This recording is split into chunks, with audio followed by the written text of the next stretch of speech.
Lu pernah denger mitos soal orang Padang itu kalau dagang nasinya nggak habis, nasinya dicuci lagi buat besok? Nah, itu mitos yang receh. Ada mitos orang Minang yang jauh lebih gila dan gede, yaitu konon katanya negara Brunei Darussalam dan sebagian besar Filipina itu dibangun sama founding father yang asalnya dari ranah Minang. Iya, lo gak salah denger, bos.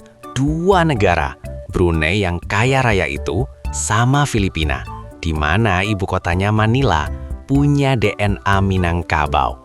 Ini bukan lagi soal rendang masuk list makanan terenak di dunia, tapi ini soal garis keturunan raja-raja dan pendiri negara. Bayangin ini, di satu sudut Nusantara, ada sebuah budaya yang filosofi hidupnya adalah merantau, meninggalkan tanah kelahiran buat cari kehidupan, harta, atau bahkan ilmu dan kekuasaan di tempat yang jauh. Budaya itu adalah Minangkabau. Mereka gak cuma merantau ke Jakarta, Medan, atau Surabaya, tapi sampai nyebrang samudra, mendirikan kerajaan, dan jadi cikal bakal peradaban di negeri seberang. Klaim yang lagi kita bahas ini bukan sekadar cerita iseng di warung kopi. Ini adalah bagian dari narasi sejarah lisan yang dipegang teguh sama beberapa kelompok di Sumatera Barat, dan bahkan ada jejaknya di manuskrip kuno di Malaysia dan Brunei. Gue kasih konteksnya dulu. Sebelum ada negara modern Indonesia, Malaysia, atau Filipina, kita hidup di era yang namanya Nusantara.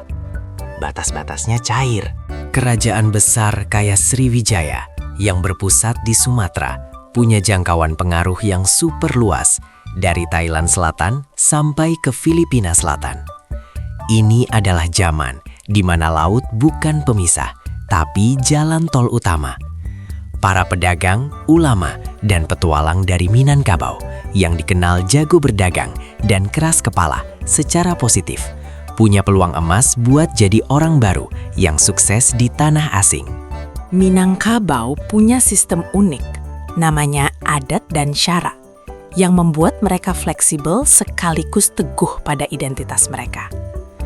Ketika mereka merantau, mereka membawa identitas Minang, tapi kemudian berakulturasi dengan budaya lokal sampai mereka menjadi budaya lokal itu. Inilah yang bikin klaim founding father dari Padang ini jadi mind-blowing. Kenapa klaim ini penting buat kita bahas sekarang? Karena ini menantang pemahaman kita tentang batas-batas nasional dan identitas sejarah. Kita sering mikir bahwa Brunei itu Melayu Borneo dan Filipina itu unik dengan sejarah Spanyolnya. Tapi, kalau klaim Minang ini benar, berarti sejarah kita jauh lebih terhubung, jauh lebih kompleks, dan Indonesia punya peran yang sangat fundamental dalam pembentukan entitas politik di Asia Tenggara. Ini bisa jadi bukti betapa hebatnya tradisi merantau itu, yang bukan cuma buat nyari nasi, tapi buat bikin dinasti. Intinya, kita akan telanjangin dua klaim utama ini. Yang pertama, soal Awang Alak Betatar, pendiri Kesultanan Brunei Darussalam, yang konon asalnya dari Pagaruyung. Dan yang kedua, soal tokoh-tokoh penting di Kesultanan Sulu dan Raja Sulaiman di Manila, Filipina, yang juga diklaim keturunan Minang. Kita akan cari tahu, benarkah mereka datang dari Padang, atau ini cuma cocok logi kebanggaan lokal Minang yang ingin menguasai sejarah Asia Tenggara. Siap-siap, karena ini bakal jadi perjalanan sejarah yang bikin lo nganga. Kita akan masuk ke babak pertama, menelusuri jejak orang Padang di Istana Sultan Brunei. Oke, mari kita bedah klaim yang pertama, yang paling sering jadi perdebatan sengit di kalangan sejarawan Nusantara. Apakah Awang Alak Betatar, yang kemudian bergelar Sultan Muhammad Shah, pendiri Kesultanan Brunei Darussalam, itu benar-benar orang Minang dari Pagaruyung? Ini adalah pertanyaan yang bisa membuat hubungan Indonesia-Brunei jadi lebih rumit dari sekadar ekspor migas. Fokus utama klaim ini adalah pada sebuah teks kuno yang sangat sakral bagi Brunei, namanya Tarsilah Brunei atau Salasilah Raja-Raja Brunei. Dalam versi resmi Tarsilah ini, yang diakui oleh Istana Brunei, Awang Alak Betatar adalah seorang pembesar lokal di Brunei yang kemudian memeluk Islam dan mendirikan kesultanan. Asalnya adalah dari Borneo itu sendiri, mungkin dari daerah Kampung Air. Tapi ada beberapa sejarawan dan narasi lisan dari Sumatera Barat yang berkeras bahwa Awang Alak Betatar bukanlah orang lokal murni, melainkan seorang pangeran dari Pagaruyung, Minangkabau yang merantau ke Borneo. Kenapa muncul klaim Minang ini? Begini ceritanya. Pada abad ke-14 hingga ke-15, wilayah Minangkabau sedang mengalami pergolakan besar. Kerajaan Pagaruyung mulai menyebarkan pengaruh Islam secara masif dan tradisi merantau makin kuat, didorong oleh kebutuhan perdagangan emas dan rempah. Pada masa itu, pelabuhan-pelabuhan di Sumatera adalah penghubung utama antara India, Timur Tengah, dan Cina. Nah, rute perdagangan ini melintasi Selat Malaka dan terus ke Laut Cina Selatan melewati Borneo. Salah satu teori yang paling sering dikutip adalah bahwa Awang Alak Betatar sebenarnya bernama Sultan Ahmad atau Sultan Aditya Warman dari Pagaruyung. Teori ini menyatakan bahwa setelah kekalahan Minang dari Majapahit, beberapa bangsawan Minang melarikan diri ke utara. Ada yang mampir ke Johor, ada yang langsung ke Borneo. Sultan Ahmad ini konon adalah salah satu bangsawan yang melarikan diri, membawa serta rombongan dan pengetahuan tentang sistem kerajaan dan Islam yang lebih terstruktur. Begitu sampai di Brunei, mereka berhadapan dengan sistem pemerintahan lokal yang masih animisme atau Hindu-Buddha. Dengan modal Islam yang kuat dan pengetahuan tata negara yang mumpuni dari Pagaruyung, sebuah kerajaan yang sudah mapan, mereka diangkat atau berhasil merebut kekuasaan dan mendirikan dinasti Islam pertama. Ini analogi warung kopinya. Bayangin ada startup lokal di kampung lo yang lagi bingung mau ngembangin bisnisnya. Tiba-tiba datang seorang founder dari Silicon Valley yang bawa modal gede, teknologi canggih, dan networking ke pasar internasional. Otomatis, dia langsung diangkat jadi CEO, bahkan mungkin mengganti nama perusahaannya. Kurang lebih begitu cara kerja bangsawan Minang dalam narasi ini. Namun, kalau kita cek ke sejarawan Brunei yang lebih objektif, klaim ini cenderung dilihat sebagai upaya glorifikasi sejarah. Kenapa? Karena pada dasarnya, Tarsilah Brunei sendiri sudah sangat tua dan konsisten. Peran Minang mungkin bukan sebagai founding father utama, tapi sebagai elemen yang sangat berpengaruh dalam proses Islamisasi dan pembentukan struktur politik Brunei. Brunei punya ikatan kuat dengan Johor, dan Johor sendiri adalah pusat pelarian dari Malaka setelah Malaka jatuh. Dan banyak elit di Johor yang punya darah Minang. Jadi, darah Minang itu mungkin datang via Johor, bukan langsung dari Pagaruyung. Coba perhatikan nama-nama pembesar awal Brunei: Awang Alak Betatar, Awang Semaun, Awang Temburong. Nama Awang itu sebetulnya gelar umum di Borneo, bukan ciri khas Minangkabau. Jadi darah Minang itu mungkin datang via Johor, bukan langsung dari Pagaruyung. Tapi di sisi lain, beberapa tradisi di Brunei punya kemiripan dengan Minang, seperti sistem pewarisan dan gelar kebesaran.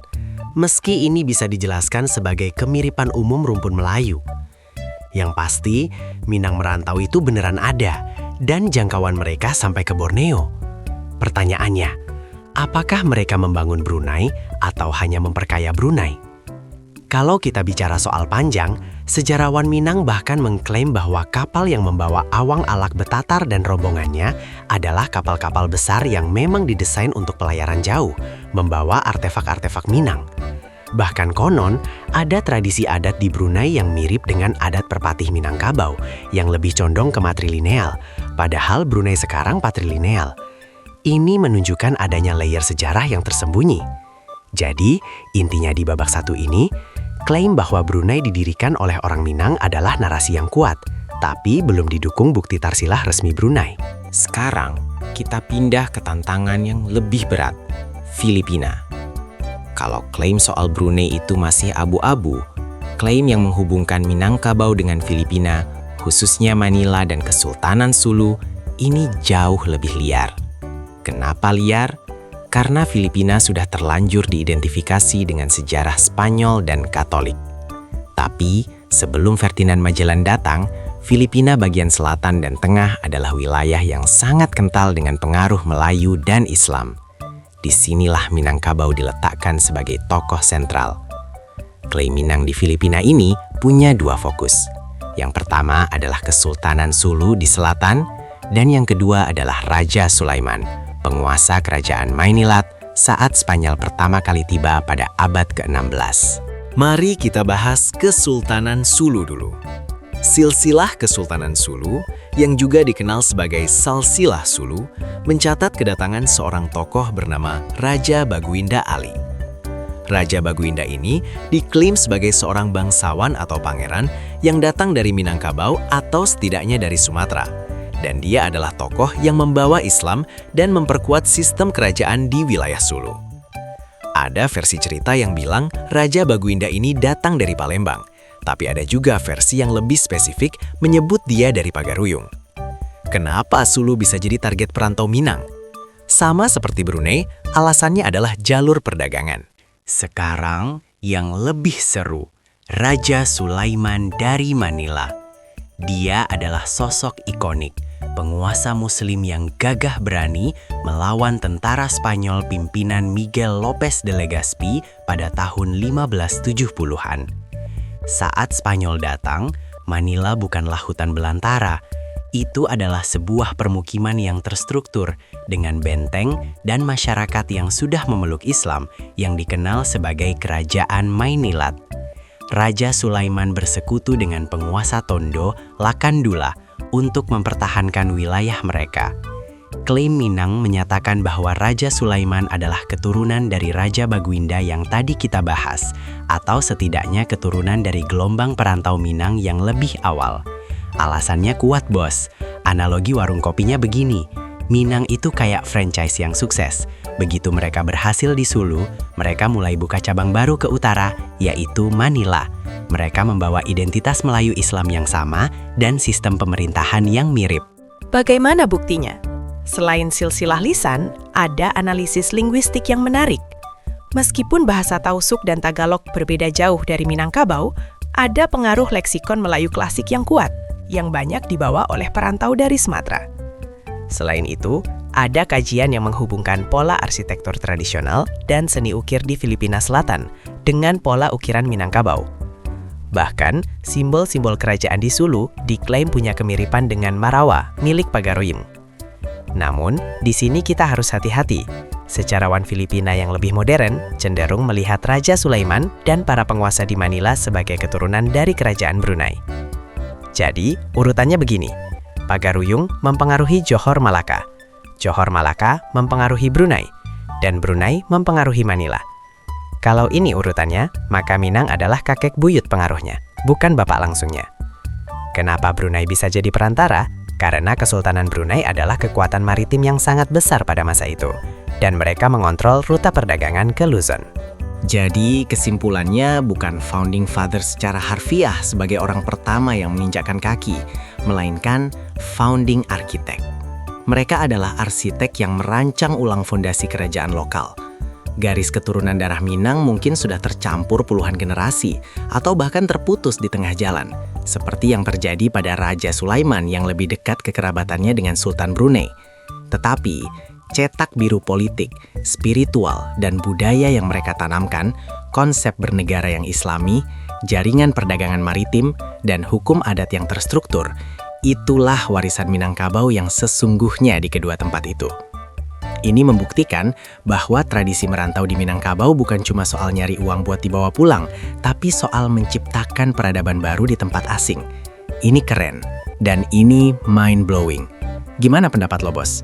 Apakah lo punya cerita lain tentang perantau Minang yang berhasil jadi raja di negeri orang? Atau mungkin lo punya silsilah yang lebih akurat? Coba deh, spill di kolom komentar. Jangan lupa like video ini kalau lo merasa sejarah kita lebih rumit dan seru dari yang diajarin di sekolah. Dan tentu saja, subscribe channel Tahu Gak Sih Lu biar lo gak ketinggalan fakta-fakta sejarah gila lainnya yang bikin kita makin bangga sama Nusantara. Sampai jumpa di episode berikutnya.